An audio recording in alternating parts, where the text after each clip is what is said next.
الحمدللہ الذی ذی العزت والعلا والصلاة والسلام علی سید الانبیاء اما بعد اعوذ باللہ من الشیطان الرجیم بسم اللہ الرحمن الرحیم الصلاة والسلام علیک یا سیدی یا رحمتا للعالمین وعلی آلک واصحابک یا سیدی یا خاتم النبیین معین الملت والدین عطا رسول ہند الولی غریب نواز حضرت خواجہ معین الدین چشتی رحمت اللہ تعالیٰ علیہ۔ خواجہ صاحب رحمت اللہ علیہ نے بڑی بھرپور زندگی گزاری۔ آپ کی کچھ تعلیمات عرض کرنا چاہ رہا ہوں۔ خواجہ صاحب رحمت اللہ علیہ نے بڑے سخت ریاضتیں کی، مجاہدے کیے، دن بھر تبلیغ دین کا فریضہ سر انجام دیتے۔ خواجہ صاحب رحمت اللہ تعالیٰ علیہ کے خلفاء فرماتے ہیں کہ خواجہ صاحب روزانہ اتنا لنگر پکواتے تھے، اتنا وسیع لنگر ہوتا تھا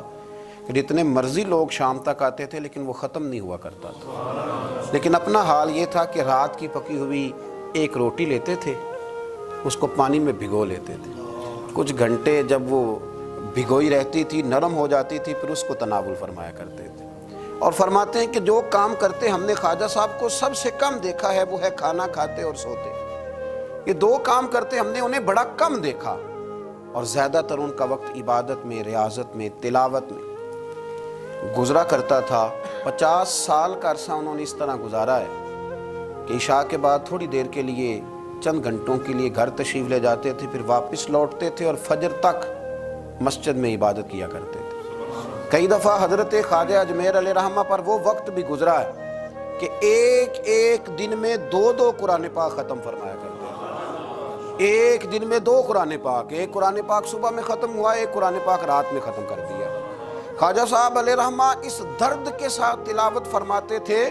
کہ لوگ کہتے ہیں کہ وہ تو بیدار رہتے ہی تھے، تلاوت سننے والے بھی آنکھیں کھول لیا کرتے تھے۔ خواجہ صاحب رحمت اللہ تعالیٰ لیکن نوافل کی کثرت کا کوئی اندازہ ہی نہ تھا۔ خواجہ صاحب کے ریاضتیں، مجاہدے، عبادتیں، یہ ساری چیزیں اپنی جگہ مسلمہ تھیں۔ اس کے ساتھ ساتھ جب وہ اپنے خلفاء کی، اپنے مریدوں کی تربیت کرتے تھے تو رنگ نرالا ہوتا تھا۔ خواجہ قطب الدین بختیار کاکی رحمت اللہ علیہ فرماتے ہیں جب میرے شیخ، میرے مرشد، میرے ملجا، میرے آقا حضرت غریب نواز رحمت اللہ تعالیٰ علیہ مجھے دلی بھیجنے لگے تو میں نے عرض کی کہ حضور کچھ نصیحتیں فرما دیں۔ تو کہتے خواجہ صاحب نے مجھے 4 نصیحتیں فرمائی، 4 باتوں کا درس ارشاد فرمایا۔ سب سے پہلے خواجہ صاحب نے فرمایا یاد رکھنا درویشی اس طرح کرنا کہ بادشاہی معلوم ہو، فقر اس طرح کا ہو کہ تم بادشاہ معلوم ہو۔ اور دوسرا خواجہ صاحب رحمت اللہ تعالیٰ علیہ فرمانے لگے جب کوئی تیرے پاس آئے نا تو وہ خالی نہیں جانا چاہیے، بھوک لگی ہو تو اسے روٹی ملنی چاہیے، کپڑے کی ضرورت ہو تو اسے خیرات ملنی چاہیے، علم کا بھوکا ہو تو تیرے پاس قرآن و سنت کے دلائل کے انبار ہوں، اور اگر وہ درد لے کے آئے نا تو تیرے بھی آنسو ہونے چاہیے اور سامنے والے کو وہ آنسو ہی نصیب ہونے چاہیے۔ ہر ایک کو ہر شے دے کے بھیجنا، کوئی کمزوری نہ رہ جائے۔ اور تیسرے نمبر پہ فرمایا خوشی میں تو ساری دنیا ہی ہنستی ہے، جب خوشخبری آتی ہے تو سب ہی ہنستے ہیں، پر قطب الدین میرے ساتھ وعدہ کر سب سے زیادہ تیرے چہرے پر اس وقت مسرت ہونی چاہیے جب رب تجھے آزمائش میں ڈالے، سب سے زیادہ تیرے چہرے پر اس وقت مسکراہٹ ہونی چاہیے جب اللہ کریم تجھے کوئی آزمائش دے۔ یاد رکھنا دکھوں میں ہنستے رہنا، اس کی طرف سے آنے والی آزمائشوں کو اس کا تحفہ سمجھنا۔ قطب الدین یہ تیرا رنگ جب بنے گا تو پھر میں سمجھوں گا میں نے تربیت کی۔ اور چوتھے نمبر پہ فرمایا یاد رکھنا دشمنیاں نہ پالنا، بلکہ دشمنی کے جواب میں بھی دوستی پالنا، اس لیے کہ جو دشمنیاں پالتے ہیں وہاں بغض پیدا ہوتا ہے، اور جو دوستیاں پالتے ہیں ان کے دلوں میں اللہ محبت کی خوشبوئیں پھیلا دیا کرتا ہے۔ یہ انداز تربیت حضرت خواجہ اجمیر علیہ رحمہ کا، یہ انداز، اور فرماتے ہیں ہر آنے والے کے ساتھ ان کا انوکھا رویہ۔ خواجہ حمید الدین ناگوری رحمت اللہ علیہ فرماتے ہیں کہ میرا یہ حال تھا کہ میں بڑا خوبصورت تھا خواجہ صاحب کے پاس آنے سے پہلے، بہت سارے لوگ مجھ سے محبت کرتے تھے، تو جب میرے اندر کچھ تھوڑے سی حسن تھا، کچھ خوبصورتی تھی تو میں اس سے آگاہ بھی تھا، میں سمجھتا تھا۔ کہتے ہیں جب حضرت خواجہ کی خدمت میں آیا میں نے کہا حضور مرید کر لیں، تو کہتے ہیں کیا انداز تربیت تھا۔ فرمانے لگے جہاں پہلے ہی اتنے لوگ بستے ہوں وہاں معین الدین کیسے بسیرا کرے گا، اتنے لوگوں کی موجودگی میں کیسے آؤں گا میاں، پہلے اتنے بسائے ہوئے ہیں، سب کو نکال۔ حضرت خواجہ اجمیر علیہ رحمہ نے جب یہ کہا تو خواجہ حمید الدین ناگوری رحمۃ اللہ علیہ اٹھ کے قدموں میں بیٹھ گئے، کہنے لگے حضور سارا زمانہ میرے پیچھے بھاگتا ہے، پر اس طرف بھی تو غور فرمائے نا، میں اگر بھاگا ہوں تو معین الدین اجمیری کے پیچھے بھاگا ہوں، حضور مہربانی فرمائیں۔ خواجہ اجمیر نے بیعت فرمایا، جب اٹھ کے باہر نکلے نا تو ایک شخص کہنے لگا حضور یہ نوجوان ہے، میں اس کو جانتا ہوں، اس طرح کے نوجوان یوں ہی ہوتے ہیں۔ فرمایا اچھا تو جانتا ہے نا، پر معین الدین کا بننے سے پہلے جانتا تھا، اب یہ میرا بن گیا، اگر جاننا ہوا نا تو ذرا جا گلی میں کچھ لوگوں سے بات کر رہا ہے، دیکھ لے کیا بات ہو رہی ہے۔ خواجہ حمید الدین باہر نکلے تو پرانے یار ملنے آ گئے، انہوں نے کہا چلو، آپ فرمانے لگے میاں اب نہیں جانا، اب دو گلیاں یاد کرنی ہیں، ایک جو شیخ کے گھر جاتی ہے اور دوسری جو واپس آتی ہے، اب دوبارہ بھائی کہیں بھی نہیں جانا۔ نے کہا جناب وہ فلاں بھی بلا رہا ہے۔ خواجہ حمید الدین صاحب نے کوئی بڑا ہی جملہ بول دیا، فرمانے لگے وہ بلا رہا ہے تو کیا ہوا، اب تو جنت کی حور بھی بلائے گی تو نہیں جانا، اب نہیں جانا، اب میں نے تربیت لے لی ہے، اب میں نے فیض لے لیا ہے، اب میں نے ادھر ہی توجہ رکھنی ہے جہاں کا میں ہو گیا ہوں۔ ایک در پھڑیے محکم پھڑیے، پھر ایک دئی ہو کے مریے، یک در گیر تے محکم گیر۔ یہ جگہ جگہ جانے کا کیا مطلب، یہ تربیت ہے، یہ انداز ہے، یہ معیار اور یہ سٹیٹس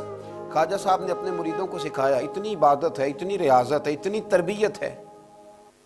پھر بھی رو پڑے ہیں، پھر بھی بڑھاپا آیا ہے تو تڑپ اٹھے، پھر بھی چند خلفاء کو قریب بلایا ہے تو حضرت معین الدین کہنے لگے میرے لیے دعا کرو۔ تو کہا حضور 90 سال کے قریب عمر ہو گئی، زندگی بھر آپ کو وضو میں دیکھا حضور، زندگی بھر سجدے میں دیکھا، زندگی بھر رہنائی میں دیکھا، تبلیغ میں دیکھا، خدمت میں دیکھا، لوگوں کو کھلاتے دیکھا، گھر کے اندر سے لے کر باہر تک ہم نے آپ کو دوسروں کا سوچتے ہی دیکھا، آپ نے تو اپنے لیے سوچے کچھ نہیں تو روتے کیوں ہے، دعا کیوں کراتے ہیں؟ فرمانے لگے یار زندگی پوری عمل کیے ہیں، لیکن میرے لیے دعا کرنا، کہیں ایسا نہ ہو کہ اعمال کی گٹھڑی لے کر جب رب کی بارگاہ میں جاؤں تو مالک کہے کہ عمل تو بڑے ہیں پر میرے لائق کوئی بھی نہیں، بڑے عمل ہیں پر میرے لائق کوئی ہے تو بتا۔ یار یہ جتنی گٹھڑی ہے نا اعمال کی، تمہیں بڑے بڑے حسین نظر آتے ہیں، پر ان میں سے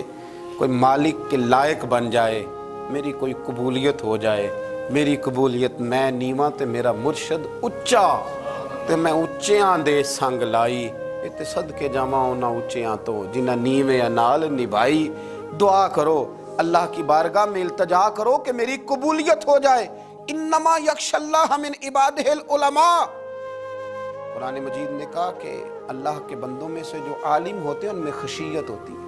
ان میں خوف ہوتا ہے، وہ چونکہ جانتے زیادہ ہیں تو وہ ڈرتے بھی زیادہ ہیں، ان کے اندر احساس بھی زیادہ ہوتا ہے۔ حضرت عبداللہ ابن مسعود رضی اللہ تعالیٰ عنہ فرمایا کرتے تھے کثرت کلام کرنے والا تو عالم نہیں ہوتا، اللہ سے زیادہ ڈرنے والا عالم ہوتا ہے، کثرت کلام والا تو عالم نہیں، وہ جس کے دل میں خشیت زیادہ ہے وہ بڑا عالم ہے۔ میرے نبی پاک علیہ السلام نے فرمایا میں تم سب سے بڑھ کر اپنے رب کو جاننے والا ہوں اور میں تم سب سے بڑھ کر اپنے رب سے ڈرنے والا ہوں، کیونکہ میں جانتا زیادہ ہوں تو میں اپنے رب سے ڈرتا بھی زیادہ ہوں۔ حضرت خواجہ اجمیر علیہ رحمٰن نے تربیت کی، لوگوں کے مزاج سوارے، لوگوں کے دل سوارے، اور خواجہ صاحب نے تربیت کی اور تربیت کے مراکز بھی قائم فرمائے۔ اجمیر کے فیضان سے پھر دلی میں خواجہ قطب الدین کا مرکز قائم ہوا، پھر اسی فیضان سے پاک پتن میں بابا فرید الدین گنج شکر کا مرکز قائم ہوا، پھر اسی فیضان سے خواجہ نصیر الدین چراغ دہلوی کا مرکز قائم ہوا، پھر اسی فیضان سے مہار شریف کا مرکز قائم ہوا، پھر اسی فیضان سے پیر پٹھان خواجہ سلیمان تونسوی کا مرکز قائم ہوا، پھر اسی تربیت کی روشنی میں حضرت شمس العارفین سیالوی تیار ہوئے، پھر اسی تربیت کی روشنی میں پیر مہر علی شاہ جیسے لوگ تیار ہوئے، پھر اسی ترتیب سے اسی روشنی نے بڑے بڑے مشائخ کو ترتیب دیا، اس لیے کہ وہ مرتب کرنے والے تھے، وہ ترتیب دینے والے تھے، وہ کام کرنے والے تھے۔ بنگلے کوٹھیاں جائیدادیں مکان اور گاڑیوں کے ساتھ لوگوں کے سامنے نمودار نہیں ہوئے، وہ ہوئے تو اپنے تربیت یافتہ خلفاء کے ساتھ نمودار ہوئے، انہوں نے تربیت کی، مراکز بنائے۔ دعا کریں اللہ تعالی ہمیں تعلیمات پر عمل کی توفیق عطا فرمائے، نقش قدم چلنے کی توفیق عطا فرمائے۔ آخر دعوانا ان الحمدللہ۔